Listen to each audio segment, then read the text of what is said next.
एखादी गोष्ट केवळ एकूण माहितीवर स्वीकारू नका.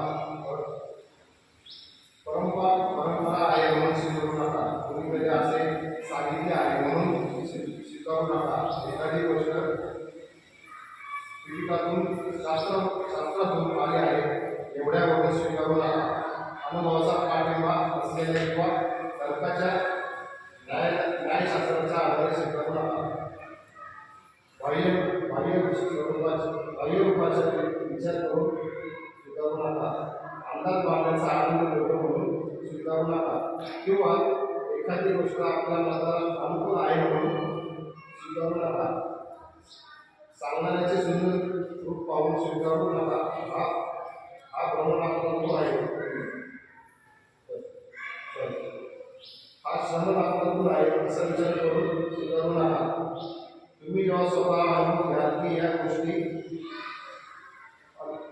अतिशय अहिवादाच्या आहे असा सदोष आहे, या गोष्टींची जाणकारांना घेतली आहे, या गोष्टी स्वीकारल्या असता अहितकारक आणि सुखाचे होतात.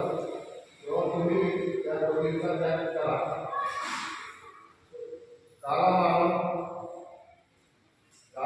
जेव्हा तुम्ही स्वतःहून असा अनुभव याल की या गोष्टी विकारक आहेत, या गोष्टी निर्दोष आहेत, या गोष्टींची जाणकारी कशासाठी केली आहे, या गोष्टी स्वीकारल्या असता हितकारक व सुखदायी होतात, तेव्हा तुम्ही या स्वीकारा आणि त्यांना अनुसरून आचरण करा.